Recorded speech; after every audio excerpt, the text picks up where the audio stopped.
स्वागत है जीवित परमेश्वर की हजूरी में। आमीन।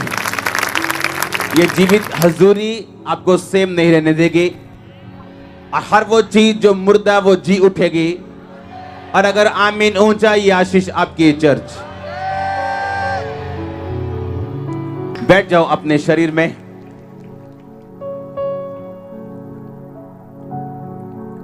अपने हाथों को उठाओ।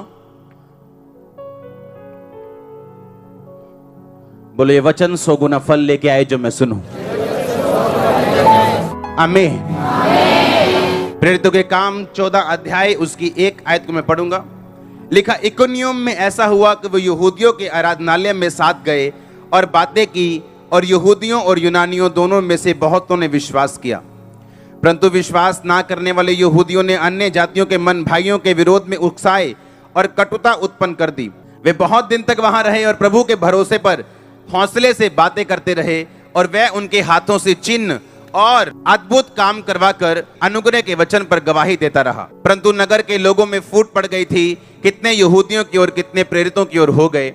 जब अन्य जाति और यहूदी उनका अपमान और उन पर पथराव करने के लिए सरदारों समेत उन पर दौड़े, तो वो इस बात को जान गए और लकाउनिया के लुस्त्रा और दिर्बा नगरों में और आसपास के प्रदेशों में भाग गए। 8 आयत में लिखा, लुस्त्रा में एक मनुष्य बैठा था जो पांव का निर्बल था, जन्म से ही लंगड़ा था, कभी ना चला था। वह पौलुस को बातें करते सुन रहा था। पौलुस ने उसकी ओर टकटकी लगाकर देखा, उसको चंगा हो जाने का विश्वास है, और ऊंचे शब्द से कहा, अपने पांव के बल सीधा खड़ा हो। और वह उछल कर चलने फिरने लगा। और लोगों ने पौलुस का ये काम देखकर लकाउनिया की भाषा में ऊंचे शब्द से कहा, देवता मनुष्यों के रूप में हमारे पास उतर आए हैं। सब बोलो आमीन। और इसके बाद प्रेरितों के काम 16 उसकी 1 आयत को मैं पढ़ूंगा। उसमें लिखा, फिर वह दिर्बे और लुस्त्रा में आया। वहां तिमुथियुस नाम का एक चेला था जो किसी विश्वासी यहूदनी का बेटा था, परंतु उसका पिता यूनानी था।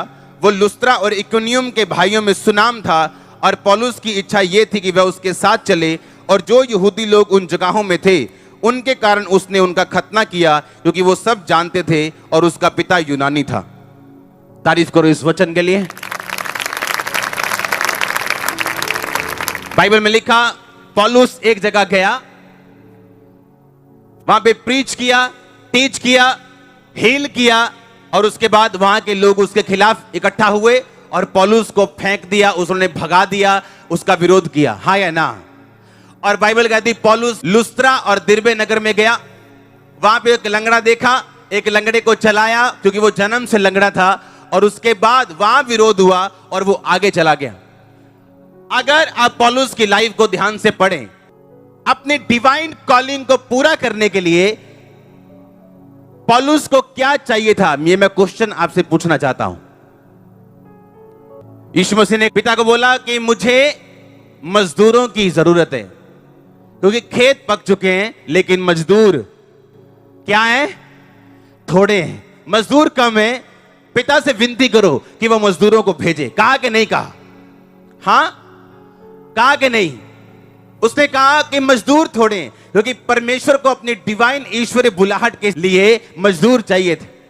अगर आप पौलुस की लाइफ को ध्यान से पढ़ें, उस अपनी 13 पत्रियों में उसने इफिसियों के नाम पत्री लिखी, गलातियों के नाम पत्री लिखी, कुरिन्थियों के नाम पत्री लिखी, कुलस्सियों के नाम, थिस्कुलुस्सियों के नाम, लेकिन एक पत्री उसने लिखी तिमुथियुस के नाम। तिमुथियुस को 2 पत्रियां उसने लिखी। हाँ या ना? अगर आप पौलुस की सेवकाई को पढ़े ध्यान से, तो पौलुस की सेवकाई में तिमुथियुस का बहुत बड़ा हाथ और बहुत बड़ी हेल्प थी, और तिमुथियुस पौलुस का स्पिरिचुअल सन था। और अगर आप